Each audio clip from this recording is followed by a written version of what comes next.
Thank you also on my behalf to have an opportunity to tell something about how we in Finland work around HPC and how to improve the usage and the impact of that for industry applications. And I come from VTT, so VTT is a research organization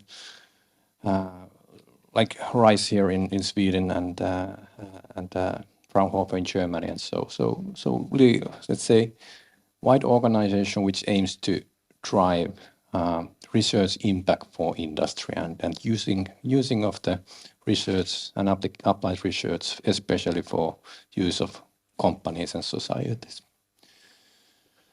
I will give you three areas, so a little bit introduction about the key players around this topic in Finland, then some introduction about mechanism, how we collaborate with industry, and then a couple examples about the industry impacts of HPC in Finland. And again, from VTT, so our, let's say, big strategy is to put different organizations together around great challenges, global challenges, and we are pushing like collaboration globally with global companies.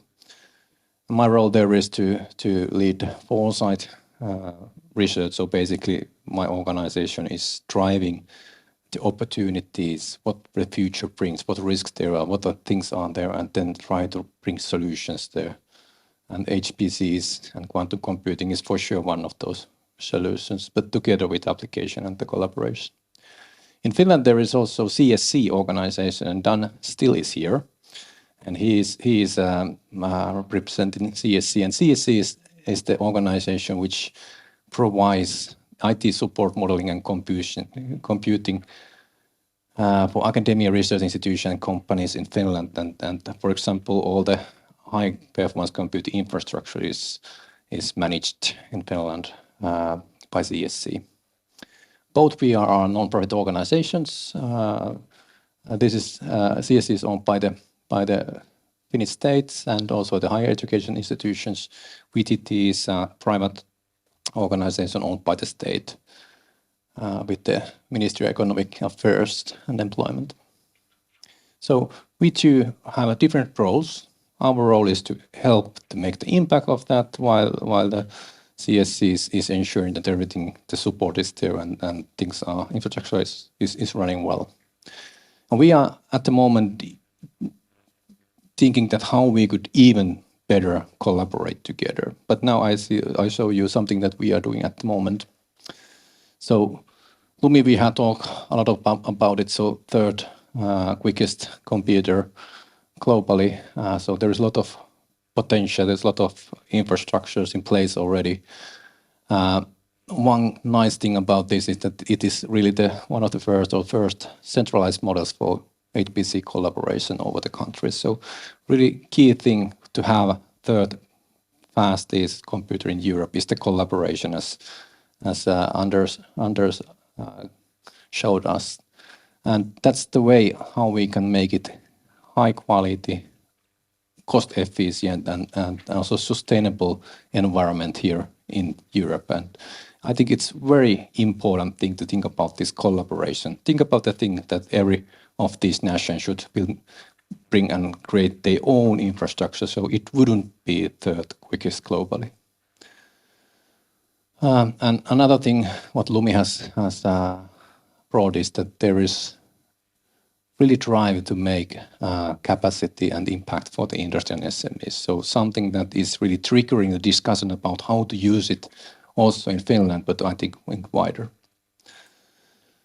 But it's not about technology as such. It was very well said by Brandon that it's about the understanding where to use it.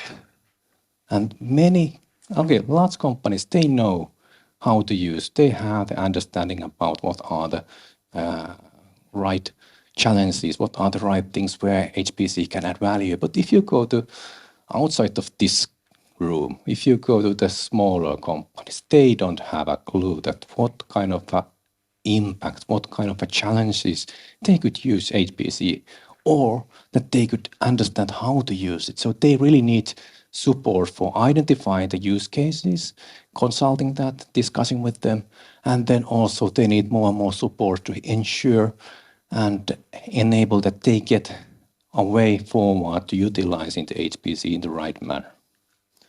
And those are really key things. So it's good that we have infrastructure, but it's not enough. We have to have right solutions, right services, and understanding about the applications. It's like data. Everybody's talking about data. The data is important, but really, 1 and 0 is not important. But if you apply the data correctly and make algorithms to use, then digitalization and data adds value for the business. But things how we in Finland, how companies can collaborate with high-performance computing. First thing is that you have a private-public engagement kind of a project where basically academia research organization is leading the project, and there are then companies who are involved there, and if they are willing to publish the results, then the capacity is free of charge.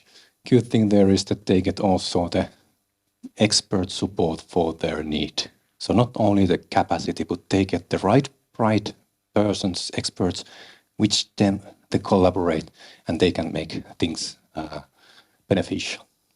Another thing is for sure that you can pay the use, and you have the in Finland there is a national Lumi capacity which you can get from the market price, or you can use this EuroHPC joint undertaking capacity, and there's also market price, and you can try to get some funding there or apply for the use by the processes that we have heard.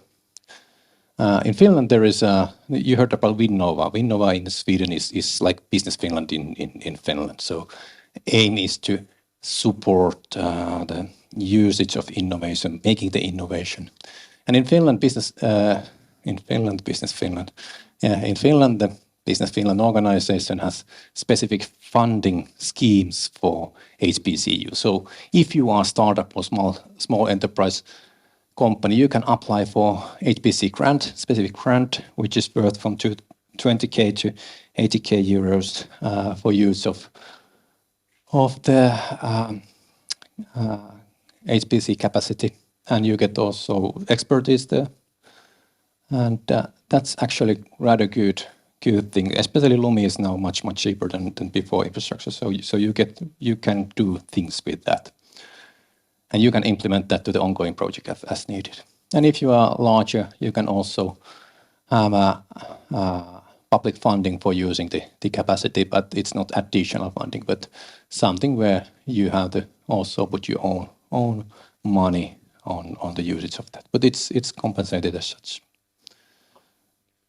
So at the moment, those schemes, thinking about how we can even more concretize the utilization of HPC for industry needs, and really willing to take also feedback from companies that how they see them, what kind of schemes would be good for them. Examples. It was nice from Roger. The examples from Norway.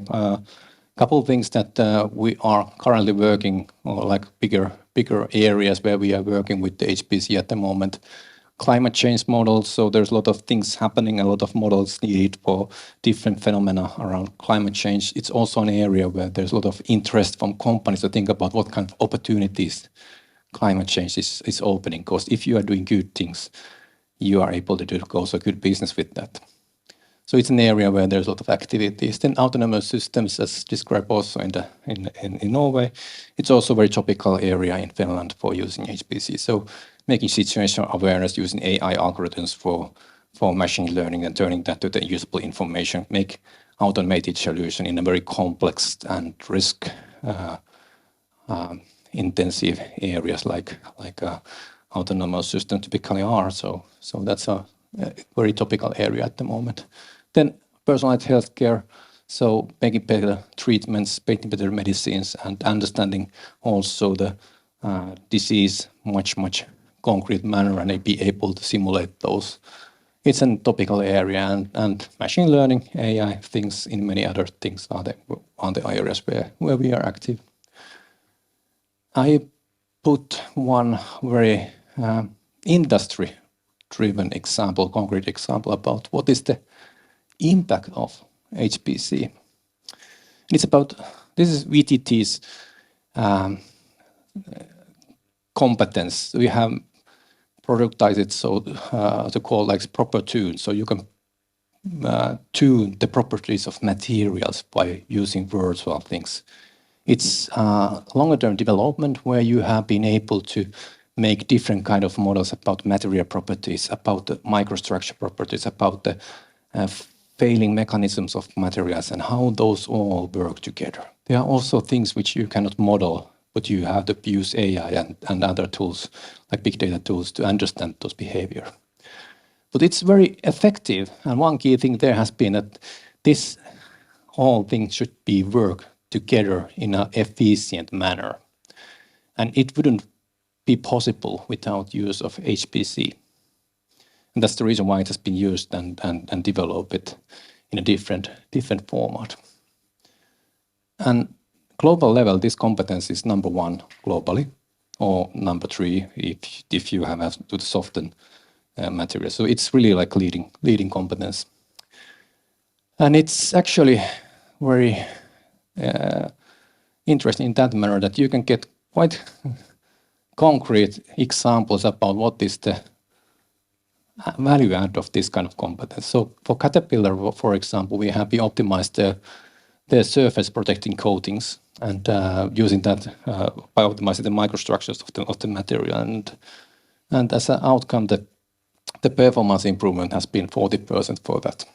And Caterpillar has a lot of fleet where they can leverage that impact. So the payback time is very short, let's say. ArcelorMittal, so one of the largest steel company globally, we have collaborated with them and designed virtually a new steel grade for them, which outperformed the current high-strength steel by 250%. So it's a really remarkable value add for the material, and it's the largest steel company globally. So they can also leverage this impact widely, and you can think about the return of invest or payback time. It's very short, and using and doing material design virtually by using the HPC algorithms and simulators, you can also shorten the time when the new materials is designed. And third thing, I'm not able to show you the company name there, but it's about a different material than steel, and also there we are being able to improve the lifetime of wind turbine plates. Plates were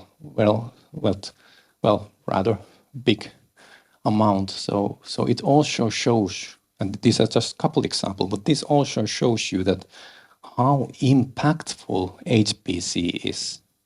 And in these cases, you have to understand what is the problem of the customer, where it can add value, and be able to put together different kind of simulating models, data models in a clever manner, and use the expertise of the domain, but also the expertise of the HPC calculation, put those together. If you make that and make that happen, then you can get really nice concrete examples out where the value is. And yeah, there is this one slide where there has been couple examples about the companies with whom there has been collaborating, ongoing, or done in the previous years. That's about it. My key message for you is that think about where it's used and help companies to use it, and then support it with the excellence and also the computing power that there is. Thank you. Thank you, Kalle.